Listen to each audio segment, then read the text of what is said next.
Hi everybody, how are you doing? Great.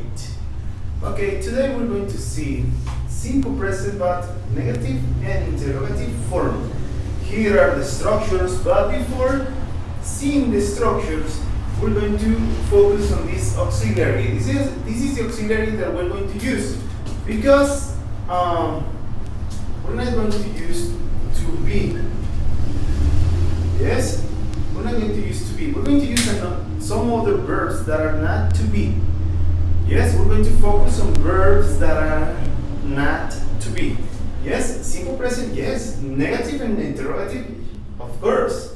But we're going to focus on something else, not to be. To be is going to be for another topic. It sounded redundant. Okay, well, we're going to focus on this auxiliary do. This auxiliary do is used for these structures, negative and interrogative. Here we have the structure. We have some places, but look, this auxiliary is in this little box. We use I, we, you, they, we're going to have do.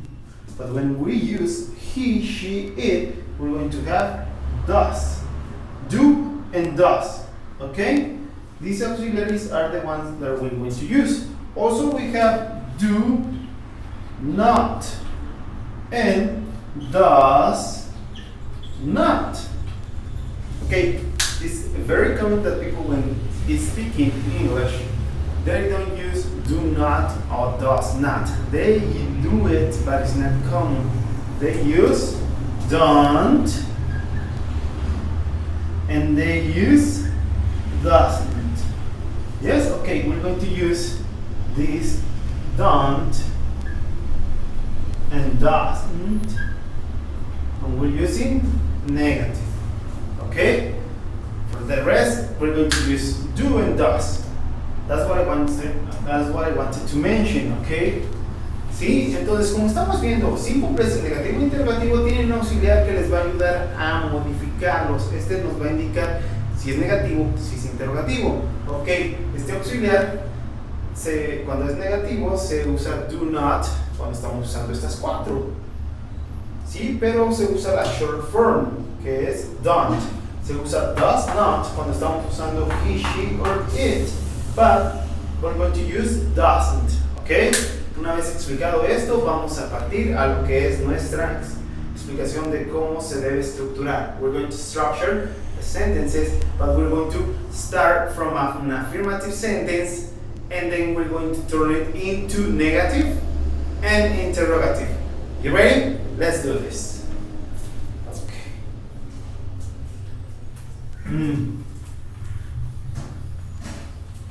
One example, let me see. Okay. Walk. This is the verb that we're going to use. Yes. I walk to the park. I walk to the park. This is affirmative. We're going to write it negative. Okay, for the negative, we're going to need a subject. The same subject. Auxiliary, we have I. Okay, we're going to use do not, but we say that we're going to use don't. Walk to the park. Yes, this is negative. Interrogative. We're going to need an auxiliary. In this case, we're using I. We're going to use do. Do you walk to the park? Yes? Okay. Here we're going to underline every single detail, and then we're going to mark. Okay, for negative, we're going to focus on negative.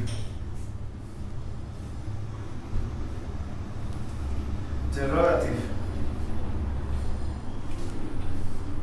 Yes, here we have negative and interrogative. We're going to do some notes.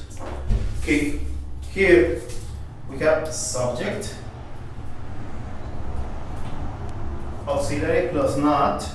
In this case is not, auxiliary, her, the main verb, and the rest is complement. Yes, we just created one negative sentence. This is the way we structure. Okay, interrogative. Okay, we're going to focus on interrogative. We need the auxiliary. In this case is do, because we're using you. Okay, auxiliary, subject, verb, and the rest is the complement. Sorry, I carried out the line. Yes, this is an example. We started from the affirmative and then we created a negative and interrogative. Let's do another example.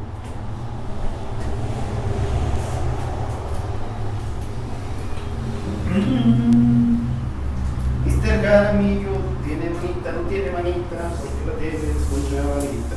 Okay. Another. Wash. Yes? Okay, we can say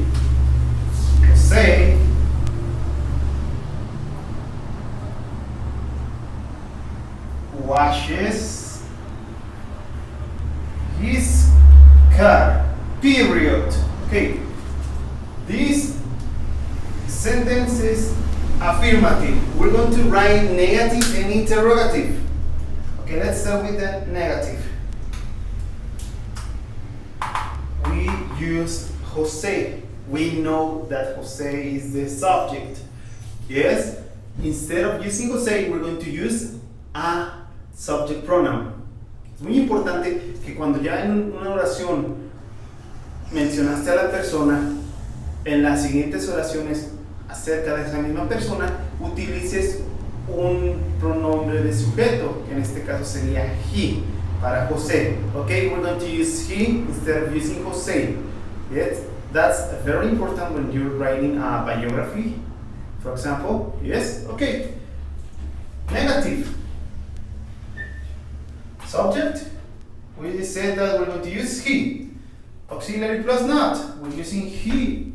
Does, doesn't. Verb,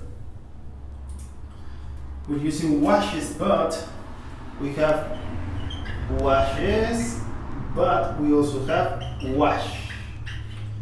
Yes, this is third person, this is first person. Okay. Okay, I'm going to explain this later. Interrogative. Auxiliary, for Jose we use does, he, wash his car, and also we write a question mark. Okay, let me tell this, let me explain this point right now. Okay.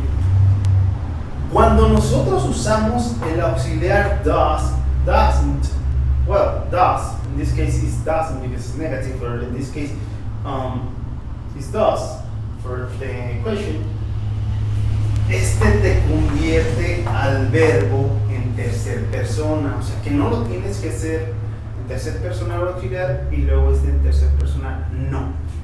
Lo tenemos que escribir en la forma normal, ¿sí? Como wash. Solamente en el afirmativo porque te está indicando lo que es tercer persona, ¿sí? Pero ese lo vamos a ver en un video que te voy a dejar abajo en la descripción. Okay, let's continue. We're using some elements to complete this sentence, like this. Okay, we have Jose washes his car. For the negative, we need a subject. We need auxiliary plus not. We need a verb and also the complement. Okay, our sentence is complete. Next, For interrogative, we need auxiliary. In this case, we're using does, because we're talking about him or he. We need a subject, we need a verb, and also a complement. Yes? Remember, when you're using this auxiliary, which is already in third person, the verb you're going to write it normal. Yes? Okay, guys, that was it for today. This was Mr. Jaramillo. I hope you enjoyed the video. I hope it was helpful. Yes, don't forget to like my channel, subscribe, and Mr. Jaramillo says, take care and see you soon. Bye bye.